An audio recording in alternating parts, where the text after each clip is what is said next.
guys, welcome back to the UK Scrap Addicts. This is Jess Claire and I'm here today with my layout on clustering. So I'm doing a project life page and this is, I'm a little bit behind, so this is June, I think it's June. So I'm just laying out all my photos and deciding where they're all going to fit and what cards I'm going to use, because quite a lot of these are going to have cards, pattern paper or project life cards behind them, just to add a bit more colour. So I've got a couple of photos from a trip that me and my son took to the local shopping centre, because we went on a train and he loves going on trains. And I have quite a few filler photos as well. So I have a Facebook status from, I think it was about 7 years ago, maybe 2010, that came up on my memories. So I'm using that because it was of Father's Day, and me and my sister and my dad went to a classic car show and the weather was beautiful and it was just fantastic memories. And I have a picture that I posted online for my friend Sarah's birthday, and I also have a hand-lettered quote that Tracy Claiborne posted that really resonated with me that week. So I'm just working on my title card, and this is some pattern paper from Pink Paisley Fancy Free. So I've just hand-lettered the word June, and I'm using some stickers, which I think were from Studio Calico, just some black number stickers. And what I've got on my desk is a tray of handmade embellishments. So this is kind of my first tip for clustering. If you are struggling with adding clusters to your layouts or to your project life pages, I really recommend doing some DIY embellishments because I took some time to just focus on those, and all it is really is punched out bits of paper. So I used all the various punches that I had, made sure there were lots of little ones, and just kind of stuck them all together. Added on some doodly borders, some enamel dots, things like that. And then you kind of have a cluster pre-made. So it's so easy for me now to just grab one out of that tray and add it on to my page. And for pocket pages especially, I can just add them across the page and it's just so simple. So that's my first tip. I'm also using a lot of labels in this layout. And what I did before I started my layout was I decided on what kind of things I was going to use in my clusters. So this is my second tip, to set yourself up with a bit of a kit. Before you start a layout or a project life page, I set aside some of the things I was going to use. I don't have a massive stash anyway, but sometimes if you're faced with your entire stash of embellishments, it's kind of hard to decide what to use. And because I wanted to add clusters on this page that were going to be consistent, I wanted to use the same sort of things in repetition.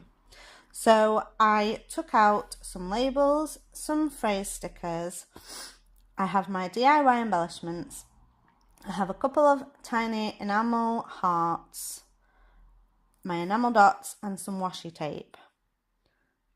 And I think that's all I really use. And I'm using the same things on each card in similar ways. So then it gives my page consistency. So I'm using this washi tape, this floral one, as well as this stripe blue one. And they're the only ones that I'm using, so I wanted it to be the same across the pages. And I've got these labels, they're from Caitlin Schaefer, and I'll leave a link to her in the description box below because they're just so simple to just print a whole sheet of labels off. So I struggled a little bit with this one because I had lots of things that I wanted to put on it and I didn't want to completely cover up the washi tape. But I like using washi tape on cards especially, just to ground my clusters. So it just gives everything a place to rest. so they're not just kind of floating around. So I'm adding on a couple of enamel dots, and I tend to add my enamel dots in threes. And I don't know why that is. And I'm sure there's probably some scientific design to that. But I just like how it looks, and I like to have one of each of the sizes. But I do seem to run out of tiny ones much faster than I run out of anything else. So for this card, I had the photo that I wanted to use, and this was a Project Life card that I've just cut the top and bottom off so that it's got straight corners, and I've just added that onto plain white card. And I've added some more of that washi tape on just to ground my DIY heart embellishment, and another little label just about the photo. So I'm using the labels really just to explain the photos, and it's the kind of journaling that if I was showing somebody my photos, they're the kind of bits of information that I might say to them. So just a little bit about what's happening in the photo, and then I'm not really doing massive amounts of journaling, but then I go back and decide to add some in, but I'll show you that at the end. So for that card, because it was a white background, I just decided to do a bit of a doodly board around the edge, and then I wanted to add that onto one of the other cards, because again, I just want to have a consistent feel across my pages. So for this card, I'm using a card from Studio Calico that was in the February kit, and I'm adding my journaling around the outside. Some of my cards have got rounded corners and some of them have got straight corners, and that doesn't always bother me, so I don't mind having a bit of a mixture of those.